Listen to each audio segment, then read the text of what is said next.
Welcome to the Business Strategist, the show for CEOs and founders ready to scale fast, lead smarter, and build a business that doesn't rely on them.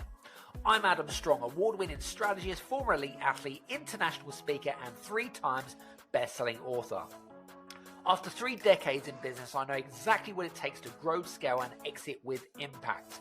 Each week, I dive into real conversations with industry experts, bold entrepreneurs, and clients navigating the uphill struggles of business, giving you the tools and the strategies to create more profit, more freedom, and more impact. Let's get into it. Are you planning to sell your business in the next 3 to 5 years?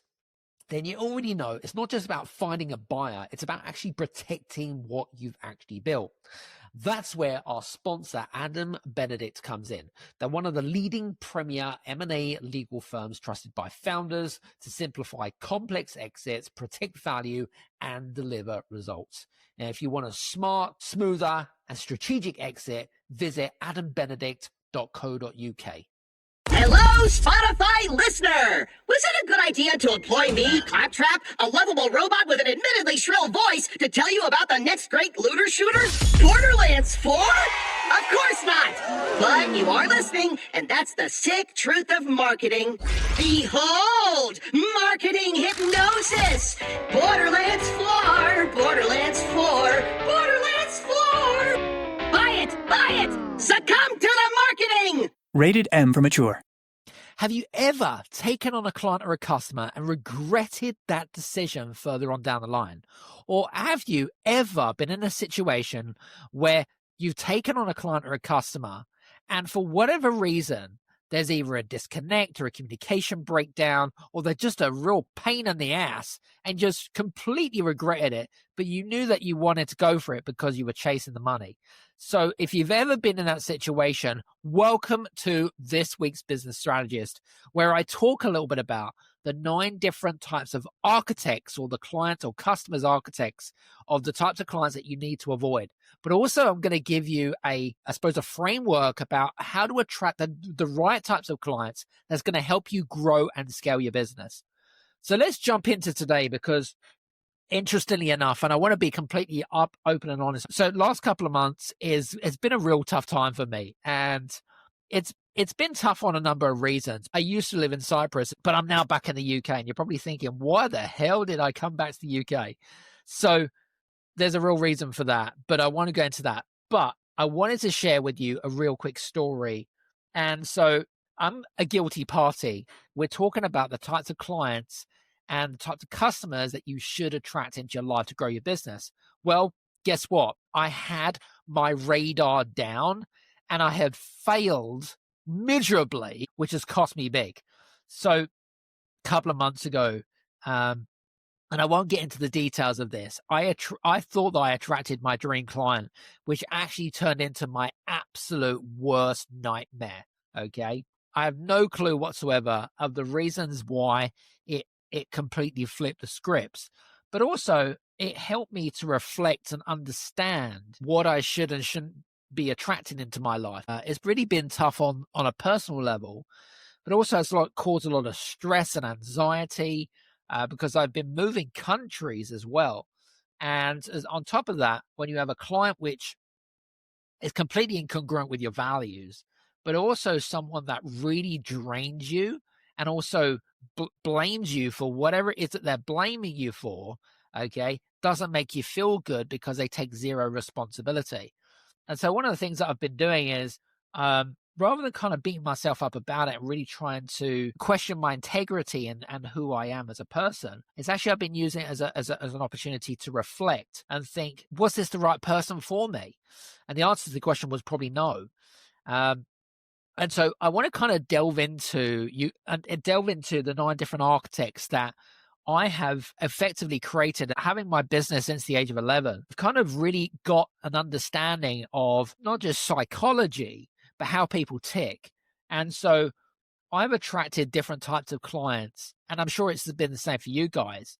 And one of the things that I have come across or have really kind of understood is who they are, what characteristics, what personalities they are, but also if they have issues. Now, we're all not perfect individuals, but you know what? People that are listening to this podcast not everyone's going to be not everyone's going to be my biggest fan, and I'm okay with that.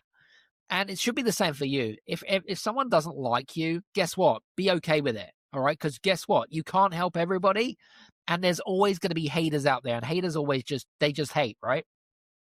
And so let me get straight into the different architects and kind of give you a bit of an understanding of how this works. So I did a great talk actually this morning.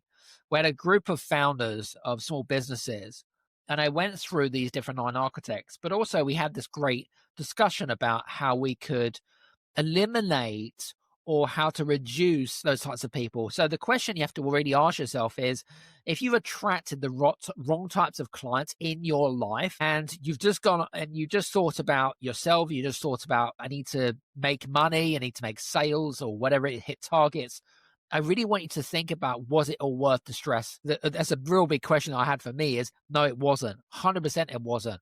If I'd have known about this person beforehand, there's no way in a million years I would have even dreamed about taking this client on. So these are 9 different types of clients that you probably want to consider parting ways one way or another. So the first type of client is the perfectionist.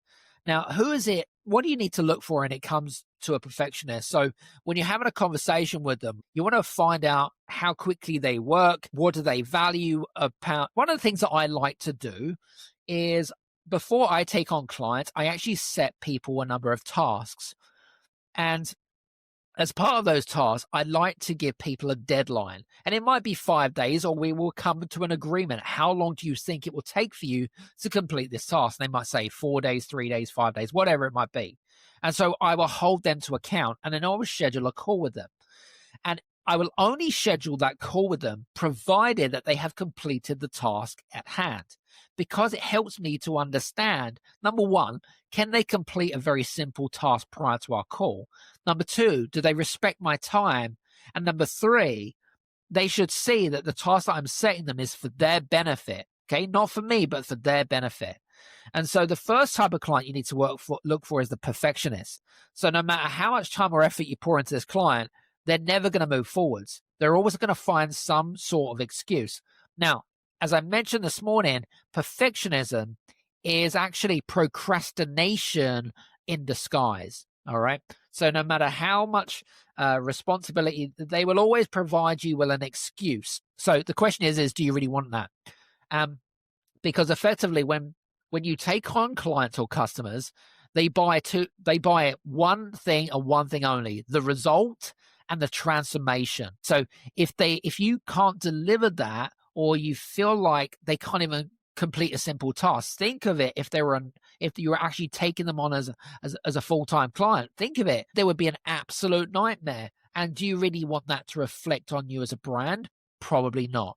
The second type of archetype is called the manipulator. Now, when you're in discussions, you'll have an explanation, but then they will try and twist or misinterpret what you've said. And again, they'll start pointing blame at you. So they will undermine you in terms of your knowledge, in terms of your integrity. They'll make you feel bad, and they'll turn you into what I call a people pleaser. Now, I don't know about you, but I'm not a people pleaser whatsoever. If you're a people pleaser, that means you have zero boundaries.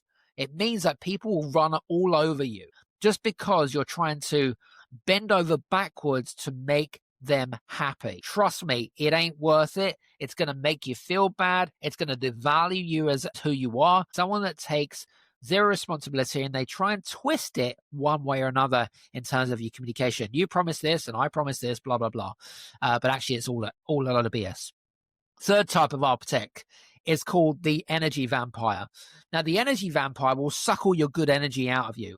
It will feel like, when you're having a conversation with this person, it will feel like you're running a marathon, and you dread speaking to those individuals. I don't know if you've ever come into those conversations, but they come across very negative. They might talk about the news and the economy and what's in the media, and they let all those external forces to effectively create this pessimism or negativity. Really want to be around someone that sucks all your good energy, because as soon as they're done with you, they dump you, Trust me, you'll just want to go lay down, and you want to, because you're so exhausted after having a conversation. If you ever come across those types of people, make sure that you cut ties with them. Number 4, the persecutor. The persecutor always believes it's your fault regardless. They take zero responsibility, and they have this mindset of they must win. They will try and prove whatever it is that they are trying to prove, whether you're right, where they're right and you're wrong. And they're very rigid. They may have childhood trauma, or they're caught up in what we call the drama triangle as well. But often persecutors can come across as bullies. They use tactics of fear, intimidation, just to validate their actions and behaviors. And now, would you want to tolerate that? Would you want to feel intimidated? Would you want to feel fearful? Because the persecutor takes zero responsibility, and you really want to cut ties with that. Now, interestingly enough, as I mentioned to you a couple of months ago, I bounced into a persecutor who had actually turned into a client, who is now an ex-client, of course. It's just interesting because I've never been in that situation before, but now I understand what to look for. I understand that I need to stay well away from persecutors, because they can be extremely damaging to not only you, but also to your personal brand too. Number 5, the know-it-all. Now, interestingly about the know-it-all is the know-it-all architect doesn't take feedback kindly. It doesn't matter what feedback you had for them. It doesn't matter what recommendations or advice, tips, whatever it is. They will always take it personally. They will always take it defensively. They see it as a personal attack on themselves, or actually it's not, okay? You're just providing some great advice to them, okay? But these types of clients think that you are not the expert, they are the expert, and they're going to make you feel undermined. They're going to start to question your integrity, your knowledge, your competency. And the question again is, do you really want to take on a client who is just a know-it-all, who's not prepared to listen, who is what I call uncoachable? And again, it doesn't matter if you're in coaching and consulting, or actually if you're in accountancy, you're in IT. If you're dealing with a client or a customer, and you're providing, say, an audit, you're providing a checklist, you're providing a top tips, and you're going through it step by step. These are the things that I would recommend. And all you're getting back from them, oh, I know that. Oh, yes, I know that, blah, blah, blah. Do you really want to be in that situation? The answer is probably not. Number 6, the penny pincher. I'll be honest with you. Many years ago, I used to use money as an excuse not to move forward. So I'm going to put my hand up and take accountability for that. And it was probably the reason why when I made a transition from one industry to another, it's probably the main reason why I didn't move as forward as I could do, okay? Because I thought I could do it all myself. But a penny pincher will always justify how much something costs, always on the ROI. They're always looking for bargains, discounts. Oh, can you do this for free? Can you do? And the thing is that they will want and demand that you give them more and more and more and more, but they will not compensate you accordingly. They may move the goalposts. So you may have an agreement or expectation or some goals in place, but they will move those goals, and they will expect that no matter what, no matter how much time you put into them, no matter how much effort, they will not compensate you accordingly. They are the penny pinchers. Do not attract penny pinchers. Number 7, the credit taker. Now, I don't know if you've ever been in a situation like this. If you've been recognized, achieving an award, been on the front of a magazine, or been featured in a magazine, or you've achieved some sort of result, a credit taker will be someone that you have effectively delivered the results for the client. You've given them the framework, you've given them the methodology, you've given them the secret sauce, you've given them what they have required, but the credit taker will take all the credit. A credit taker is someone that doesn't acknowledge you. They will just ignore you, and they will just credit themselves. It's a bit like being in the corporate world when you get your boss, and you've come up with a great idea, and they present it to the board of advisors or the C-suite management or whatever it is, and they take all the credit for it. Avoid the credit taker. Number 8, the dreamer. Now, I've come across a lot of dreamers in my time, but effectively a dreamer is someone that has their head in the clouds.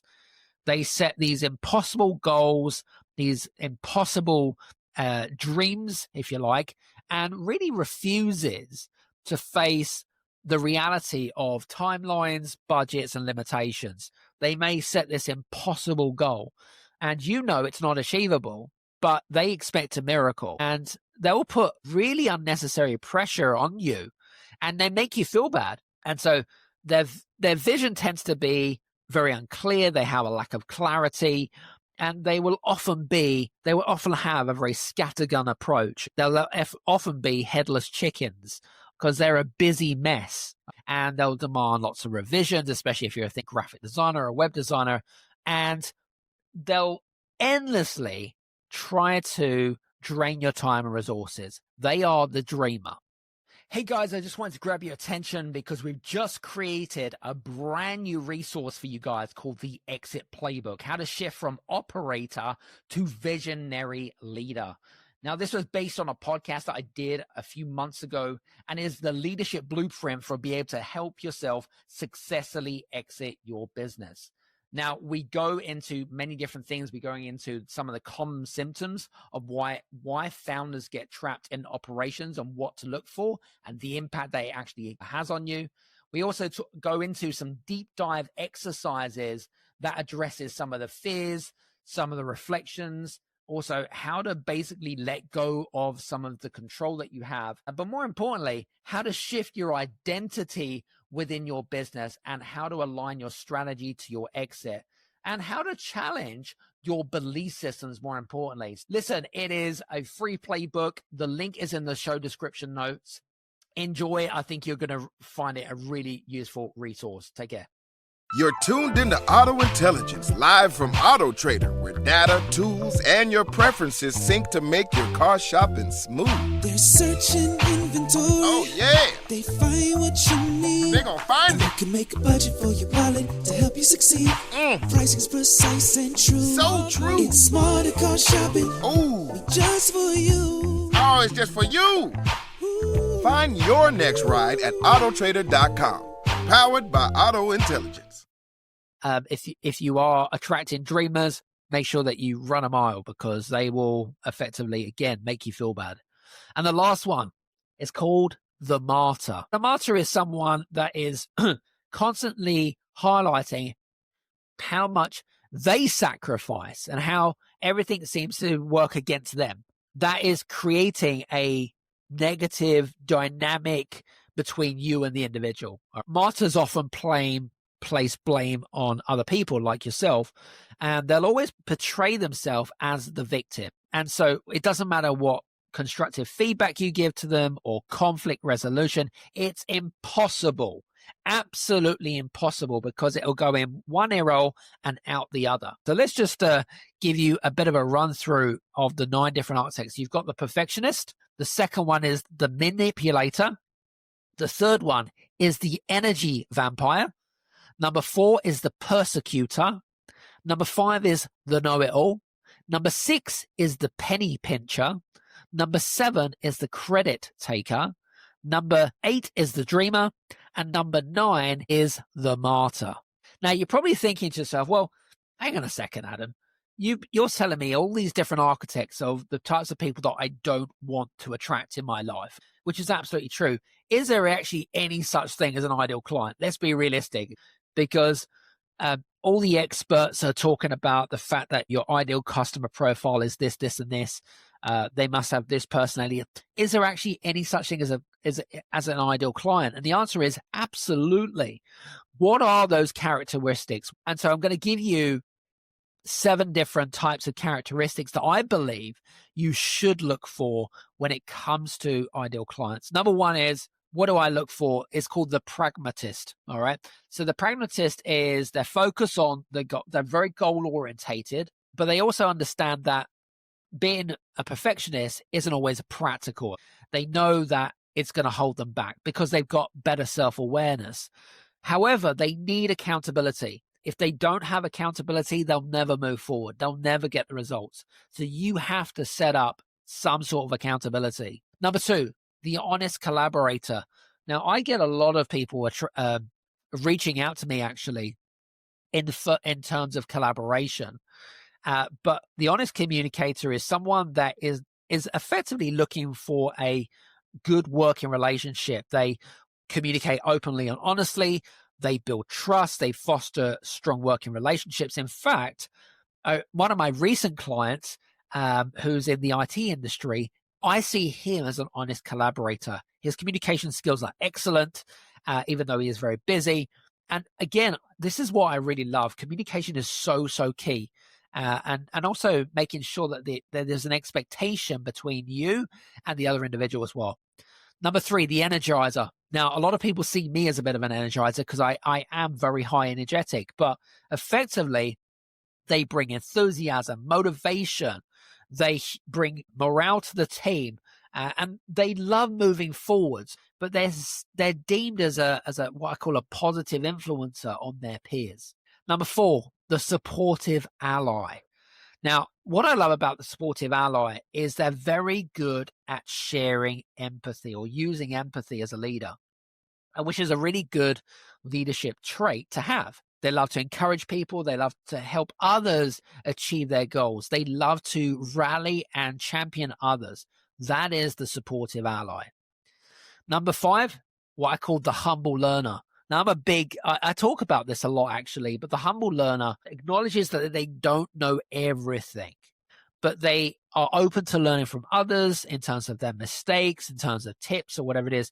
But the big thing that the humble learner is looking for is they're curious and they're intuitive in terms of their approach. That's what you need to look for in terms of the humble learner. Number 6, what I call the grounded visionary. Now, I'm a bit of a visionary because I love to empower people and actually say to people, do you know what? Is that all you want to achieve? And I try to give what I call the big picture. So the grounded visionary is someone that understands that your dreams are you can achieve massive dreams for that individual. But they're grounded. They're grounded. They balance vision with practicality. They don't have this kind of living in the clouds like a dreamer does, but a grounded visionary, that they have a vision that they are focused on, but they don't have these unrealistic expectations to go along with it, or what I call, as Dr. John Demartini would call it, disillusional. And the last one is called the empowered partner. So one of the things that we like to do, especially in my business, is that when we take on new clients, I'm also looking for ways in which I could partner up with my clients, because again, it creates a really good symbiotic working relationship. But the empowered partner is someone that takes responsibility for their actions. They contribute to constructive and solution focus-based working relationships. Okay. It's similar to collaborations, but effectively someone that's going to empower you, that's going to make you better. That's the empowered partner. So that is what I would do. Now, if you are looking to weed out problematic clients, these archetypes are going to help you to understand what key characteristics you need to look for. But ultimately, how are you qualifying your clients or your customers? What things are you putting in place that's going to make it harder for you to work with them? And so one of the things that I've actually done in my own business is, if someone wants to work with me, especially during our mastermind, is they now need to provide character references, because again, I need to know who that individual is. I need to know how they tick. I need to know what motivates them, what demotivates them. I need to know if they've got any trauma, because again, I don't want that to interfere with our results. But the last thing that I would highly recommend, especially when you are in a sales call, and you're walking people through how you can help individuals and solving their problems, is intuition. And ultimately, if you don't like that individual, why would you take them on as a client? Now, I'm very blunt and straightforward up front. If I don't like someone, I'll tell them this isn't going to work. I'm just as blunt as a brick. Now, I'm not saying that you should go about doing that as well, but if you don't like someone, or intuitively it doesn't feel right, then don't go for it, because I can guarantee you further on down the line, it's going to prove a lot of problems. So the other question that you have to ask yourself is, when it comes to pre-qualification, what are you doing to put in place? Have you got questionnaires? Have you got references in place? Are you asking the right questions? Can you speed up that whole sales process instrumentally? So just a real quick recap on the ideal clients, on who I look for. So we have number 1, the pragmatist. Number 2, is the honest collaborator. Number 3 is the energizer. Number 4 is the supportive ally. Number 5 is the humble learner. Number 6 is the grounded visionary. And number 7 is the empowered partner. So listen, guys, I hope that you've enjoyed today's podcast. I hope it's given you some food for thought. If you have enjoyed today's episode, of course, feel free to reach out to me on hello@adamstrong.net, hello@adamstrong.net. But also, one thing that I really want to make you aware of as well is that we've created, or should we say it's in beta testing at the moment, so we created a brand new AI tool for you guys that are looking to effectively build your business strategy for 2025.